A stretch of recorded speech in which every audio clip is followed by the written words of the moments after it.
নবী গো, বড় জ্বালা এই বুকে, আপনারে সালাম দিতে পারি না শান্তি মতো।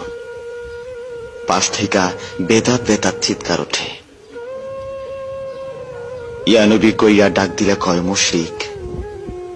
মোস্তফা জানে রহমত নাকি পড়া যাইত না, কয় এটা মাইনসের বানানো দরুদ।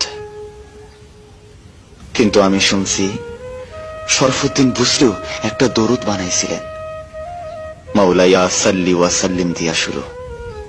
ওইটার ফেমাস লাইন মুহাম্মাদুন সাইয়্যিদুল কওনাইন। শুনছি এইটা লেখার পর আপনি তারে দর্শন দিছিলেন, গায়ে হাত বোলাইয়া রোগ সারাইয়াছিলেন। যাইবার কালে দিছিলেন একখান চাদর, প্রেমের নিদর্শন।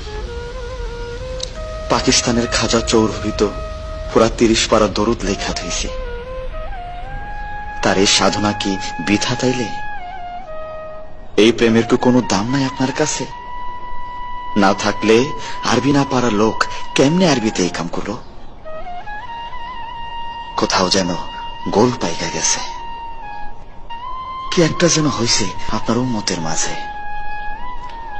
কোন এক চক্র যেন খুব গভীর ভাবে তাগো বুক থেকে আপনারে সরাইতে মরিয়া হইয়া কাজ করতেছে শত বছর ধইরা। কারণ চেতনা থেকে আপনি সইরা গেলেই মুসলমানিত্ব সইরা যায়। আপনার অনুভবের অনুপস্থিতি আর ইসলামের অনুপস্থিতি যে সমান্তরাল। আপনি না থাকলে যে ইসলামটাই অশ্বডিম্ব হইয়া যায়, অশ্বডিম্ব হইয়া যায়।